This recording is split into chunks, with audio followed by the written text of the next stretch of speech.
My dad works in B2B marketing. He came by my school for career day and said he was a big ROAS man. Then he told everyone how much he loved calculating his return on ad spend. My friends still laugh at me to this day. Not everyone gets B2B, but with LinkedIn, you'll be able to reach people who do. Get a $100 credit on your next ad campaign. Go to linkedin.com/results to claim your credit. That's linkedin.com/results. Terms and conditions apply. LinkedIn, the place to be, to be. We acknowledge the traditional owners of country throughout Australia and recognise their continuing connection to land, waters and culture. We pay our respects to their elders past, present and emerging. Welcome to This Song Is Yours, a music podcast where we chat to a new guest each week, talk about their life and creative endeavours, and talk to them about some of the music they love. Our show works by chatting to our guests about music, their songwriting techniques, and occasionally getting them to make you a playlist of the songs they love. Welcome to episode 177. I'm your host, Simon Fink. Our guest today is Ivey. The indie pop five-piece from the Gold Coast are releasing their brand new single today, entitled Back Home. In today's episode, we're speaking with frontwoman Millie about Heartbreak Bobs, the band's songwriting process, and her love of Doja Cat. Here we go. Our guest today is the frontwoman for one of the most exciting indie pop bands of 2022. Having returned earlier this year with single Pretty Boys, today sees the release of a brand new track entitled Back Home. Please welcome to This Song Is Yours, Millie Perks from Ivey. Hello. Hi, nice to meet you. Thanks for having me on. My absolute pleasure. Lovely to meet you as well. Where are you joining us from today, Millie? I am in my apartment on the Gold Coast. Oh, beautiful. Yes. What's it like there today? It's very nice. It's beautiful and sunny. I'm just sitting in my spare room. There's like boats and it's very pretty. Nice and sunny. Beautiful. A nice picturesque way for you to do some press today. Yes, definitely. Yeah. Now, Millie, it is a very exciting day. There's a brand new single out from Ivey. As of today, Back Home is out now. Congratulations. Yes, thank you so much. Very exciting to finally have it out. I feel like I've been holding on to it for a while. Of course. How long has this song kind of been in the works and been kind of bubbling behind the scenes? Yes, so I wrote this song kind of after my breakup with my ex, like, when was it? Last year, early January. So I wrote the song like maybe a month after that happened. So it's been a while in the making. Definitely.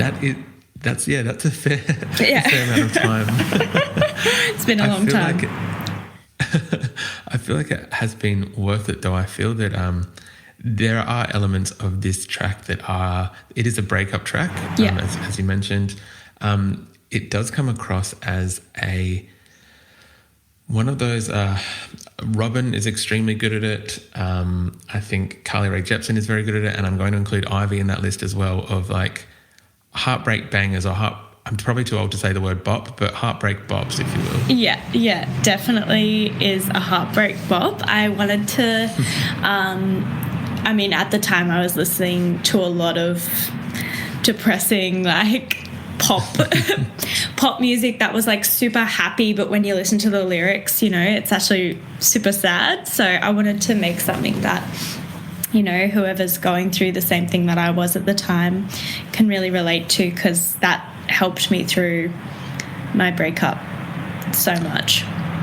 100%. I think there's something beautiful about the juxtaposition of pop songs like that, where you can be on the dance floor and like just be going ham, but also when you do listen to it, as you said, you listen to the lyrics and you're like, this is right, hits me right in the feels. Yeah. I want something you can get like crazy with and like dance with, and also drive home and cry in your car while you're listening to it. That was what I was going for. I think you've achieved that very well. Success. Thank you. Millie, in terms of the track and sitting down to write it, what was that process like in terms of kind of, as you said, you're wanting to have that song that has two very different elements. What was the process of writing it like, and then I guess coming up with the music or the chords as well? Yeah, so Riley and Matt are the two musical geniuses in the band. They produce all of our songs, and at the time we were doing a lot of writing, and this particular session that we came into was all five of us sitting in a room, and I think Matt was on production at the time, and he was just, you know, coming up with a few chords, and then I came up with this melody and a few words, obviously in my super depressive post-breakup stage, and kind of just went from there. And you know, Lockie and the rest of the boys kind of let me take the reins on lyrics and everything, and it was super hard for me to write because it was so from the heart, but I'm so glad that I did. Like, I don't think I've ever been that vulnerable in a song, so it'll be, yeah, interesting to see, you know, how it goes today. I mean, I'm, excited to see what people think. And if I get a message from my ex, I'm really scared about that too. I'm sure that the reaction is going to be fantastic and hopefully outweighs any form of reaction from your ex. Hopefully it's a positive reaction from that silly gentleman. But we won't delve too far into that. From what I heard as well is that I think that there was some help with this song from Ali Barter and Oscar Dawson as well. That's correct. That was on Pretty Boys.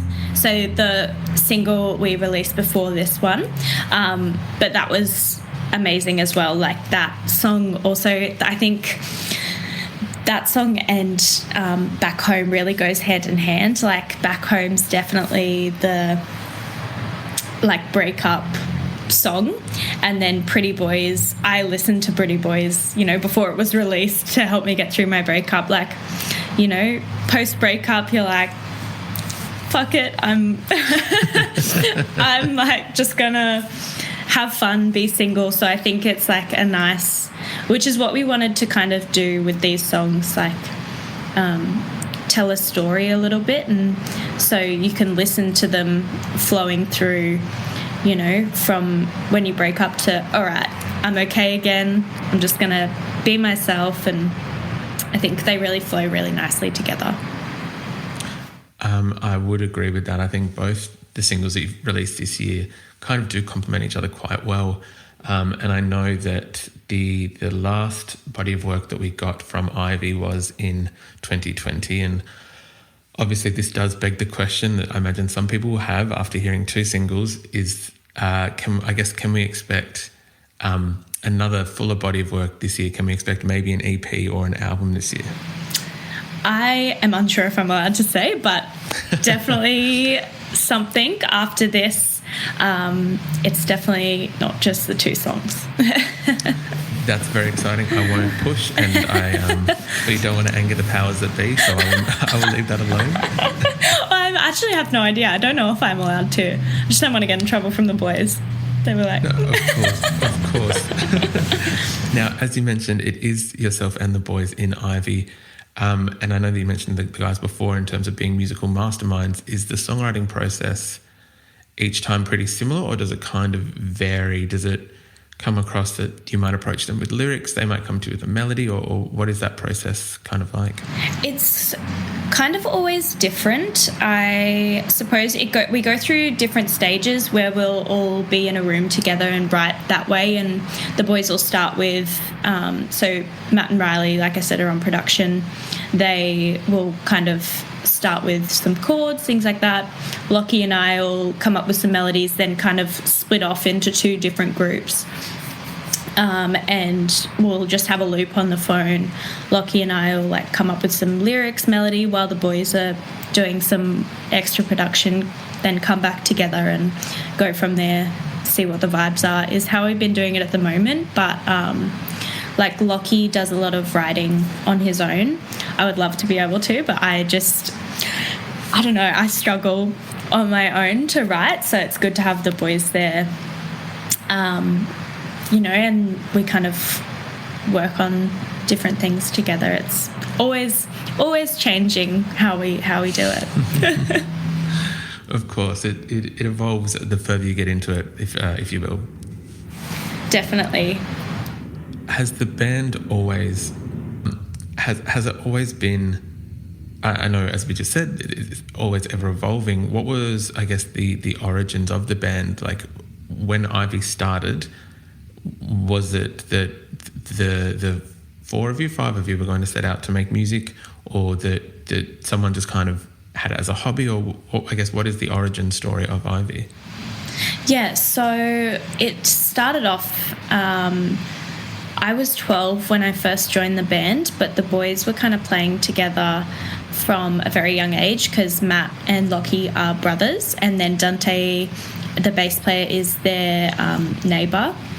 And then I joined when I was 12, and then Riley joined in like a few years after that. I think I was 16 when he joined, and he went to school with Matt. So it kind of is, at the start, it was very much just like having fun, just like kids, you know, playing. And then I think once Riley came into the band, it really took a turn to, we could actually write good music and like, do this properly. And obviously we're still so young and still learning how to do stuff, but yeah, definitely didn't start off as you know, all in straight away. It was definitely just a fun kid band just playing in the garage, like, yeah, nothing crazy.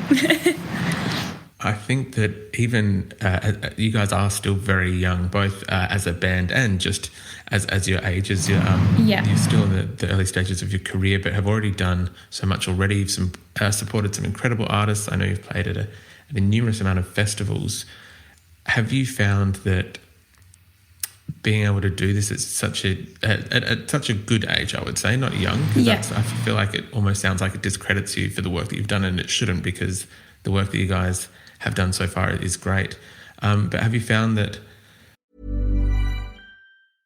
At BlueNile.com, you can find endless ways to make your moments sparkle. From classic and timeless jewelry gifts to creating the custom engagement ring of her dreams, all at prices you won't find at a traditional jeweler. And right now, you can save up to 40% on fine jewelry and 25% on engagement ring settings during the Blue Nile Anniversary Sale going on now. Go to BlueNile.com to shop the Blue Nile Anniversary Sale and save up to 40%. That's BlueNile.com. My dad works in B2B marketing. He came by my school for career day and said he was a big ROAS man. Then he told everyone how much he loved calculating his return on ad spend.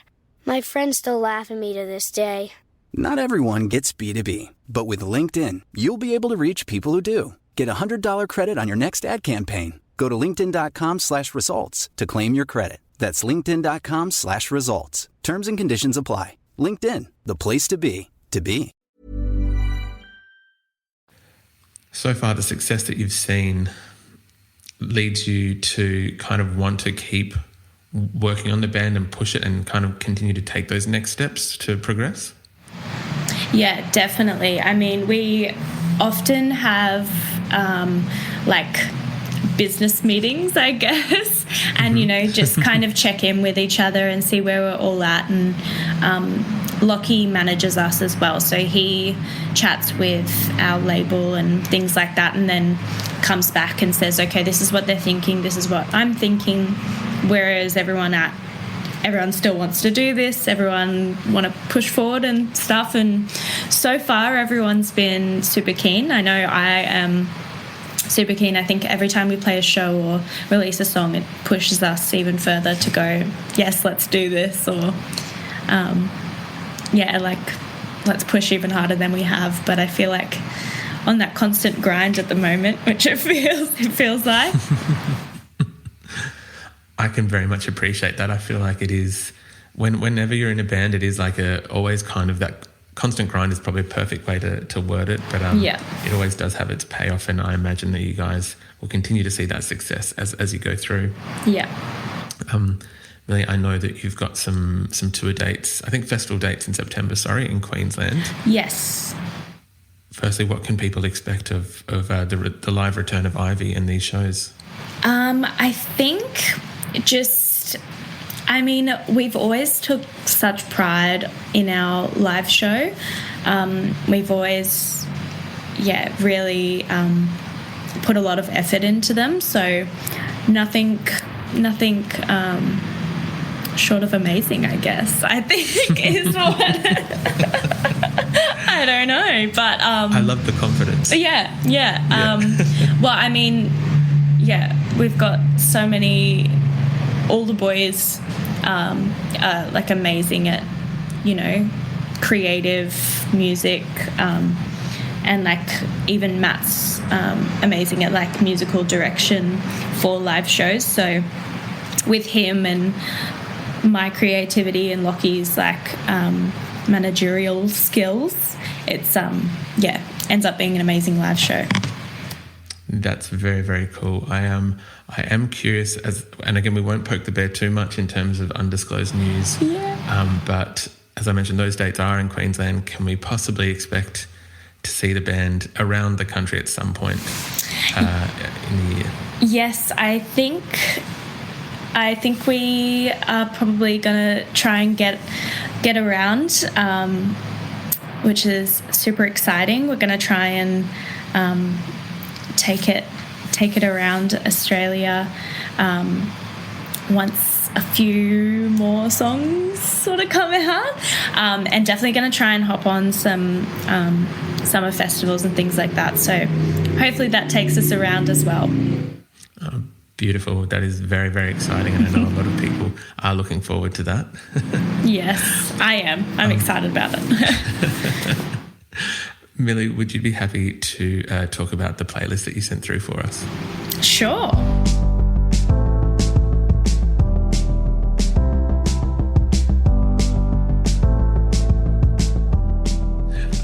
One of the tracks that you've put on your playlist is one of my current favourites as well. She, I think, is still in the country, or was just in the country for Splendour in the Grass. Yeah. It was Holly Humberstone. Yes, I have been loving her stuff at the moment. I think I took a lot of inspiration from her to write back home. I love the way that she, almost tells you a story in her songs. And so I really wanted to do that.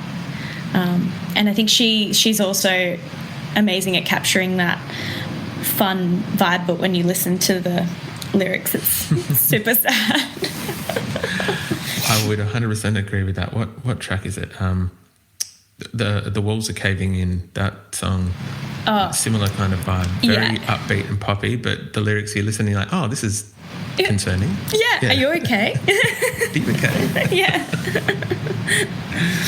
I would agree with that. One of Holly's Splendour, so she was in town for Splendour, one of her Splendour cohorts, co-mates, whatever you want to call them, Orville Peck also makes an appearance on your playlist with Roses Are Falling. What is it about this track that you love?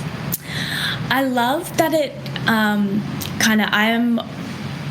I've grown up on very old school music, and my sister actually got me onto him because I think we both have that love for older, 50s, 60s, 70s music, because our dad kind of pushed it into our brains that this music. So a lot of the musical, it hasn't been until a few years ago where I actually started listening to new music, because the boys were like, you really need to learn some new artists, because you so I love that he really brings out that almost really loud motorbike. I love that he, you can listen to him and almost be like, oh, is he is this like Elvis or like is he from the 50s or something? But I love that he has that kind of style of music, but with a modern twist. It's really nice. 100%. I think his the new album Bronco, and Leon Bridges as well is someone I'd kind of put in that category of like old school, beautiful, like classic almost music, but bringing it in for a new generation, which is brilliant. Yeah, I love it. Yeah. The last artist I wanted to talk about, Millie, this is definitely not someone who is on your more classic songwriting scale or sounding old. I think you took the boys' advice in terms of getting into new music, because we've got not one but 2 appearances by Doja Cat on your playlist. Yes. Yes. I love her so much. We've got her track with Ariana Grande, and then we've got the Post Malone track I Like You, which features Doja Cat. Up to you which order you want to talk to them about, but what is it about these 2 songs that you love about Doja? I love Doja's like just presence. I think we're very similar in the sense that she doesn't take herself too serious, which I love about that. So I kind of fell in love with like her personality and things, and then her music is amazing. And I think she, just writes fun songs. Like all of her songs, like even on her album, like all of the songs she's written are just like really fun. Like you can dance to them, or you can just like kind of chill and listen to them, which I really liked about that. I have always been obsessed with like Ariana Grande, so that was just a given that I was obsessed with 2 amazing people in one song. And actually Ariana Grande was something I was listening to a lot when I wrote back home as well. I was listening to her quite a lot, her more depressing songs, but I was listening to her a lot to get through. And Post Malone, I mean, I don't listen to much of his, but like there's some songs that I listen to him, and I also really love his writing style. He also is amazing at doing what I've been saying and writing a sad song with a catchy tune over the top of it. Yeah. 100%. I think Post Malone, I wouldn't count myself as a huge fan, but I love what you just said, the fact that his songwriting style can kind of be very different track to track. The fact that he's got, I think, Doja on one track of this new album, and then Robin from Fleet Foxes on another, which just changes it all together. And he just seems like a genuinely fun person. All his interviews seem very like lovely guy. Yeah. And I think, that's what I connect myself to. I connect myself with artists that are like that. Like I love just genuine people, because that's what I aspire to be one day, not some diva or anything. I would just I don't think I actually could be a diva. I can't see myself ever being like that. There has been no signs of diva-ness, diva-ish, whatever the kind of behaviour on this chat. Oh, thank you. I think you're on the right track. So, Millie, thank you very much for your time today. Congratulations on the single Back Home. It is the new single, which is from Ivy. It's out today. But thank you for being on the podcast. Thank you so much for having me.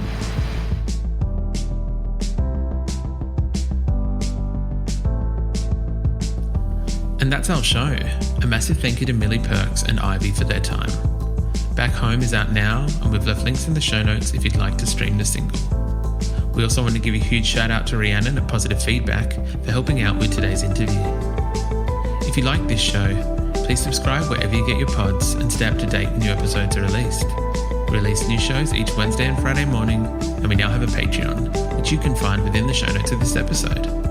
You can follow the playlist profile on Spotify, and you can follow us on Instagram, Facebook, and TikTok. Until next week, cheers.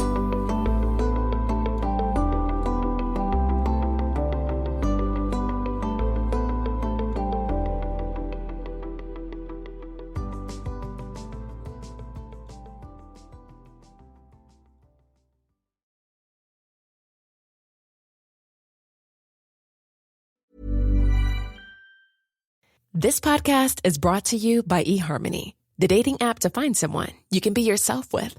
Why doesn't eHarmony allow copy and paste in first messages? Because you are unique, and your conversations should reflect that. eHarmony wants you to find someone who will get you. How are you going to know who gets you? If people send you the same generic conversation starters they message everyone else. Conversations that actually help you get to know each other. Imagine that. Get who gets you on eHarmony. Sign up today.